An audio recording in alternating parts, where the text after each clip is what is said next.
please share your location or Twitter handle and chat along with us.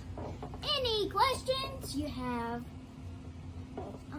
I will gladly answer them. I beg of you. Subscribe to your YouTube channel for future events. Enjoy the show!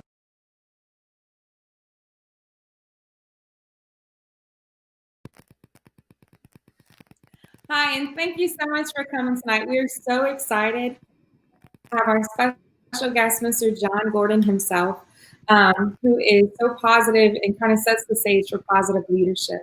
And in this time of just great struggle and just so many things that are on our plates as teachers and educators and tech leaders across the world, there's never been a more need for just reframing our thinking and coming from a positive shift, because even on our worst days, kids need us. And so I thank you so much for your presence, Mr. Jon Gordon. I have your energy bus that we've studied as a school. I've also have your energy bus book for kids, and I've read it to my class like at the beginning of every year. But we are thrilled to have you tonight. And we're going to be taking questions in the chat, and he's going to be kind of responding with all of his expertise. And then we're also going to be giving away 2 free children's books tonight. That's awesome. So we're going to go ahead and Patty's going to moderate. Thank you, sir. But go ahead and tell us how was your day, Mr. Jon. Well, I'm thankful to be part of this, first off, as people are thinking about the questions they want to ask. And I just love educators because of the difference that you make. It's the teachers in my life who made a difference in my life. If it wasn't for the teachers, I wouldn't be who I am today. I remember Mrs. Omacher, Mrs. Leota, elementary school, their love, their warmth, their smiles. I remember the way they moved me around the room too much because I talked a lot. So they moved me all the time. And I remember Coach Keller, 8th grade, and I got cut from the baseball team, and I was not a,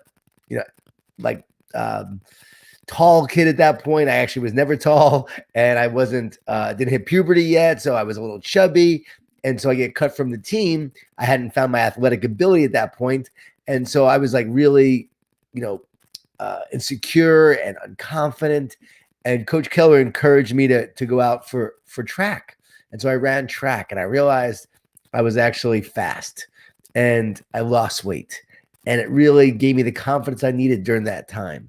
And then fast forward to Ivan Goldfarb and Tony Chiazza, and they encouraged me to go to Cornell University to play lacrosse. And they said, if you get in, you go. And Tony Chiazza wouldn't let me quit when I tried to quit the lacrosse team. He's like, no, you're going to play in college one day. And these coaches invested in me. They believed in me. These teachers impacted me on my journey. And I just love educators. And I get to speak to educators all around the country. I have a master's in teaching, actually. So I taught for a year.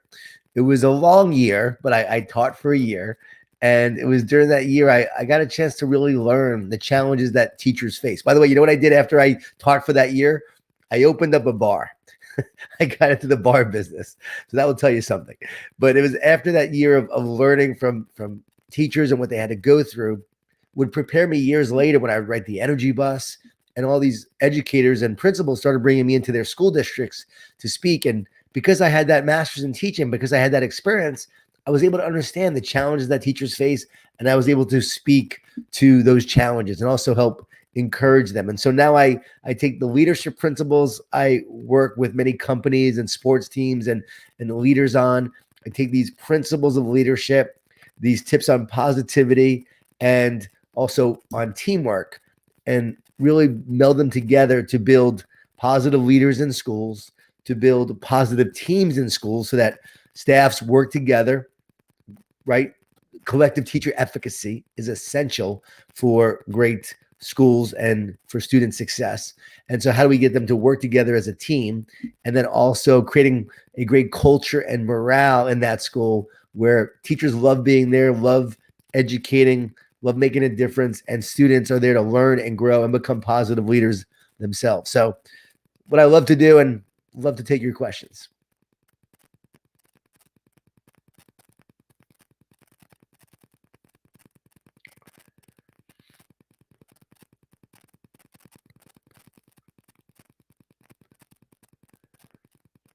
Oh, you're mute. You're mute. I can't hear you. Thank you. Sorry about that. Okay. So yeah.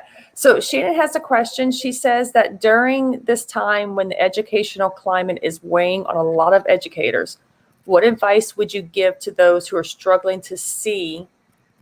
And it just clicked off my screen. Yeah, to see the bright Bright spots through it spots. all. I Yeah. can see that. Yeah, You know, that's difficult.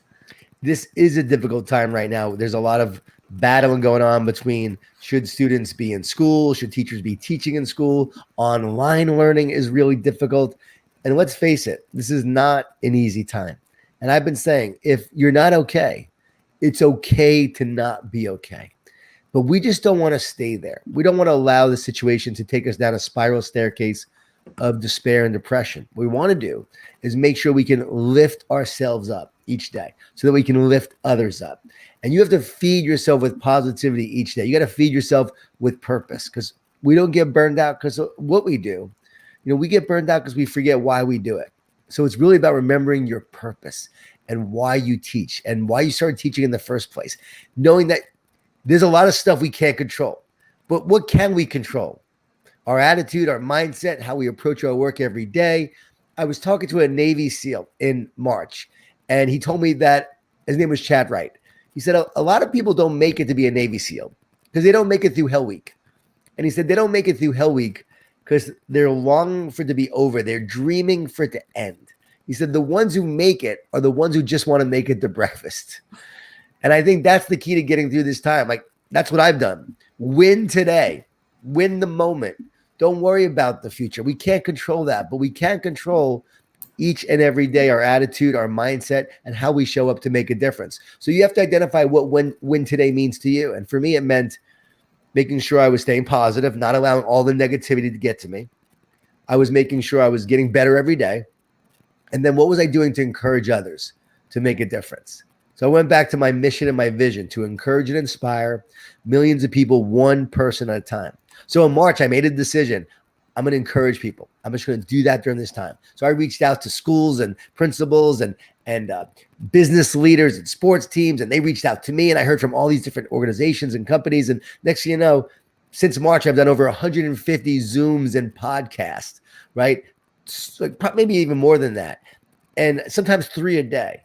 But that was my focus, to making sure I was winning today and encouraging people to make a difference, living the vision and the mission. So that's what I would say. I would say, you know what, when you're doing that, there's no time to get down. There's no time to be fearful or stressed or anxious. Like the minute you're living your purpose and you're focused on the love of what you do, fear dissipates. If you focus on the love of something, fear dissipates, because love casts out fear.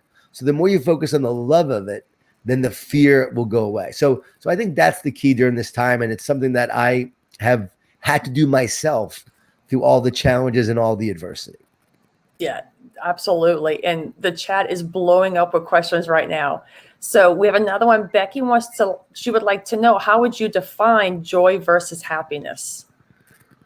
Joy versus happiness. Okay. So happiness is, to me, a byproduct of passion and purpose and living with love.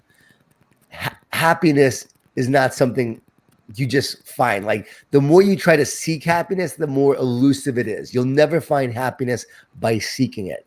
Happiness comes from living a life of purpose and passion and meaning and making a difference. So I never see my goal as, trying to be happy, right? My mom, when I was growing up, my mom passed away when she was 59, 14 years ago. And so, but when she was alive, she would often say, "I just want you to be happy." She had a Long Island accent. "I just want you to be happy." She'd always say, "I just want you to be happy." And the thing is, joy is more of an eternal state. The joy comes from within. Joy is not determined by the circumstance. Joy is a feeling that from the inside out, you're manifesting this incredible, you only describe it as joy to the world, and a feeling that you have that is not shaped by circumstances or events. It's not, okay, I won the lottery, I'm now happy, or I got this job, I'm happy, or I bought this coat and I'm happy, or I got this new car and I'm happy. It's, I have this joy for life, for people, and I'm going to live my life by enjoying it and bringing more joy to myself and to others. I don't know if that's the best definition, but that's the way I look at it. Okay. Yeah, she wanted your perspective on it. So Stephanie's asking, I would love to know how to build teams during this virtual and stressful time. So teams can still be built virtually. And I've worked with a lot of teams during this time. We have a Power of a Positive Team workshop that we do for businesses and also for school staffs. And so we've done a lot of virtual team building during this time. And you just have to make it engaging. So you're still collecting and coming together collaboratively if you're online in a virtual world. And during that, you're doing some team building exercises. One is my favorite exercise. It's the hero hardship highlight exercise. It's the triple H. So who's your hero? Each person shares a hardship that they faced that made them who they are today, and then a highlight in their life that they're really proud of. And as each person shares, they'll share all three at once. Each person does that. You're going to get to know each other a whole lot better. You're going to get to become more connected as a result of doing that. And then the connection leads to a greater commitment. You'll never have commitment without connection. So if you want to be a committed staff and a committed team, you have to be a connected team. And when you do this, the vulnerability, the authenticity, that paves the way for meaningful relationships and strong connections. And so it's my secret to success with sports teams as well. I work with the Dodgers World Series this year. Tampa Bay Lightning, worked with them this year, and they won the Stanley Cup. The LA Rams doing pretty well. Clemson football, several national championships. Miami Heat also work with them, and they made it to the NBA Finals. Am I the reason for their success? No. But their leadership and their teamwork are, and sharing these ideas are stuff that they've done, and it also works amazingly in schools as well. Yeah, absolutely. I think that's totally important, especially with being virtual. You know, teachers, we rely upon each other to bounce off ideas or even just to vent.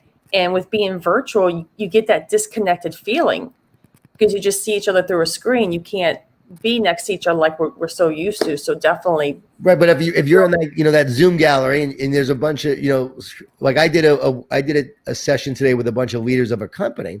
And next thing you know, I created the topic, had the principle, and then we discussed it. And I said, hey, what do you think? What do you think? Who wants to share? The next thing you know, they're sharing. And I'm telling you, you could feel the connection happen actually during that time. I had some people say they felt more connected virtually doing that than they have in physical meetings. Okay. So I really think it's all how you show up, how you bring the meeting, to life, how you engage people instead of one person talking. You make sure you engage, and what are the exercises you're doing to build the team. And so you're right. And we have to make time for it. So yes. You can't just think it's going to happen. So it starts with saying, okay, we're going to get together once a week and we're going to have this session. And maybe you do an extra one. I know everyone's busy, but maybe you do an extra 15, 20-minute one where it's just a collective, session on how everyone's doing. Because right now, mental health is more important than ever. Mm-hmm. So how do we need an encouragement session. So let's have an encouragement session. And by the way, encourage means to put courage into. And so when you encourage each other as a staff, you're putting courage into each other. When you're doing this with your students, you're putting courage into them. And I heard from one teacher, by the way, this is so cool to engage their students. I just had to tell you this idea. Mr. Slayton was basically trying to engage a student. So every session, every class, he would be at a different place teaching a virtual class to his class. And so he taught from a lake on a canoe. He taught from a mountaintop. He taught from the top of a theater. Every day he was somewhere different. And so the kids would show up wondering where Mr. Slayton was going to be. Again, a very creative, innovative idea that took extra energy, but you got to give him credit for doing that. Oh, that's absolutely incredible. Okay, so Shannon is asking if a team is struggling to be on the same page because they were worried about losing their autonomy in the classroom, how would you address that concern? Let's see. They're losing their autonomy in the classroom. I don't know why would they lose their autonomy in the classroom? Let's see. Look and see if Shannon, if she wants to put it in there. Shannon is on the phone with HR, so she'll be back in a second. So I'll put a new question in there. Okay. All right. So our new question is, in my district, teachers are really struggling with joy and trust with administration. This is hurting relationships with administration and the teachers. So how do we begin this healing process? Well, first and foremost, I wrote a book, The Power of Positive Leadership, and I recommend every school principal read that book. You want to be a great leader, you have to build trust with your team. You have to communicate with your staff and your teachers. Where there's a void in communication, negativity will fill it. So we always have to make sure we're filling that void with positive communication. So clearly the principals, the administrators haven't done a good job of communicating and explaining what's going on. And again, even if you disagree, even if you're communicating bad news, the key is to still communicate and always be truthful, always share the issue, always share the challenge, and do it in a transparent way. So the way you could build trust in that situation, or I'd say build back trust after that's happened, is for the administration to come in and say, you know what, we haven't communicated well. This is what we need to do better, and we should have done, and we didn't, and we apologize. And you ask for forgiveness, and how can we move forward in a positive way? And then if there's something on the teacher's part that they could have done better, they share that. And so forgiveness always brings a team closer together. You got to forgive. And then you have to say, what's our shared vision now going forward? What is our mission going forward? Every great team has a shared vision and mission, and we need to unite around that unifying mission and message going forward. I think about the U.S. women's soccer team. Allie Long was on my podcast, Positive University, and Allie was a great interview. And she told me how, you know, when they would have games after the World Cup, every game they would debrief and they would talk about what went wrong and who messed up and who needed to play better. And they literally were very honest with each other, but it was part of their collective culture. Mm-hmm. No one took it personal because they all wanted to be great together. And they had this up front, like, all right, we're going to talk honestly. No one takes it personal, but we're going to challenge each other to get better. And we're going to encourage each other too. So it's part of their culture. And in doing that, it's one of the reasons why they won the World Cup. I work with the Seattle Seahawks. I got a chance to speak to that team during training camp this year. And they have Tell the Truth Mondays. So every Monday they come together and they tell the truth about what happened on Sunday. And again, who messed up, who needed to play better. They call each other out, but they encourage each other. And again, it's all about getting better and no one takes it personal. So it's all about the culture you create, the conversations that you have, the transparency and the authenticity that you lead with. And you bring that together to a collective staff that works to be a great team. That's what it's all about. So anyway, I'm really big on, again, the power of positive leadership for leaders, and I have the power of a positive team for school staffs. And the only reason why I'm talking about that is because I've seen them impact so many school staffs as a result of doing these process together. And that should come easily for teachers. I know on my way home from work, I'm always sitting there thinking about my entire day. What went well? What could I have done better? If I had a second chance, what could I have done? So self-reflection is something all educators are going to do naturally. I think the hardest part is just admitting that you made a mistake. And so I think that's just the hardest part for anybody, is just admitting, hey, I made a mistake. Like you said, let's just forgive, move on, and find a solution. Totally. I've learned to admit my mistakes because, you know, I'm married to my wife and I don't really have a choice. I've learned to actually ask for forgiveness and to repent and to admit my mistakes and my flaws. We wrote a book, Relationship Grit. It just came out, and all my mistakes are in this book over the years, and the challenges and the struggles. And we had these ups and downs, right? But in those fights and then the reconciliation, there was forgiveness and there was a owning of what can I do better. I'll never forget. I asked my wife one time, like, well, she came to me first, she goes, you need to be a better dad. And I was like, what? She's like, oh yeah, you're not doing this, this, and this. And instead of getting mad and defensive, like I would have in the past, to be honest, I said, okay. I said, I'm open, like make me better. And 3 hours later, no, I'm just kidding. Like 20 minutes later, she shared some things that really helped. And I said, okay, I'm going to do these things. And guess what? It made me a better dad. So when we're open to feedback and we humble ourselves, we can get better. Here's the next question. If you knew someone had your best interest at heart, would you be more open to their feedback? Absolutely. Of course you would. So as fellow teachers and school leaders, we need to let our fellow teachers and those that we're leading know that we have their best interests at heart, and we're not judging them. We're here to help them. And the more we lead that way and lead each other that way, the more they'll be open to what we have to say. Definitely. Well said. All right. So let's see. Oh, look, Michelle's agreed on that one for sure. Thank you so much for your time. And we're going to give away 2 free books, Mr. Gordon. I loved everything that you said. You are definitely a national bestseller.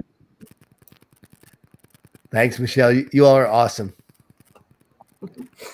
All right. So let's see. I'm looking for another question. So another question we have is, we talk a lot about self-reflection. Patty, I'm going to let you choose the 2 winners out the chat. Oh, Okay. And then we're going to let Mr. Gordon go because he has another speaking engagement. Let's answer this last question, and then we'll give away those 2 books. And then I have a keynote I have to deliver. Oh goodness. Okay. So, all right. So it says we talk a lot about self-reflection, yet we education often forget to do it. Do you have recommendations for making self-reflection a daily or regular practice? That's a good question. Like how to make a routine, I guess. All right, hey, Becky, I got to tell you this. Here's my problem with that. When we talk about self-reflection, what we really will start doing is criticizing ourselves too much with self-reflection. We'll actually start to beat ourselves up too much. So I think there has to be a balance between these questions. At the end of the day, what could I have done better? How can I improve? And then the next question is, what did I do well that I'm really proud of? So let's always finish with a success. We want our kids to do that. Let's celebrate their successes. I always tell kids and parents, at the end of the day, at the end of the night, talk about your success of the day. You'll go to bed a success, you'll wake up a success, and you'll look forward to creating more success. Because what we look for, we find, right? How you see the world determines the world that you see. So self-reflection is good to learn and grow and get better, but make sure that we're ending on the success. So how can I improve? How can I grow from today? What do I need to do better? And then what did I do really well? And what am I proud of? And I think those are some good questions. I don't know if I just got those last 3 like I got the first, but it's late at night anyway. So, okay. Let's give the books away. Yes. So I think what we'll do, so instead of me picking, how about we do the first, you have 2, right, Michelle? Okay. So I think what we'll do is the first 2 people to comment in the chat, find the joy. You will be a winner of a book. Yes, so first 2 people to comment, find the joy. I know you, Mr. Gordon. I know you need to go. We appreciate you. If you ever want to come back, like I said, just reach out to us, and we would love to have you. So we'll give out the books, but I know you need to run. But thank you so much. I'd love to, and I love it's all about finding the joy. Because that's whenever you want to come back, just let us know. We got a spot for you. Thank you so much. Thank you. Thanks for everything. Take care. Keep up the great work. All right. So I see the first 2 I see are Becky and Raina. There you go. Raina, I don't have your address. If you want to, I'm going to drop my email in the chat. Or I can drop Patty's if you want, but I'll forward it. Not as fast. You can email me your address and we'll get it to you. Simple, simple, simple. Thanks everybody so much for coming. It was a fast session. I kind of liked it. It was like, and now everybody can relax. So thank you, Michelle, for setting it up. Patty was my moderator. I did that backwards. I cannot do this. So thanks everybody for coming, and we will see you Sunday for another awesome session. So we will see everybody then. Bye. Bye, y'all. Have a great night. I'm excited. I'm not the video master. As you notice, I keep playing my daughter. All right. So bye. I love it. It's good.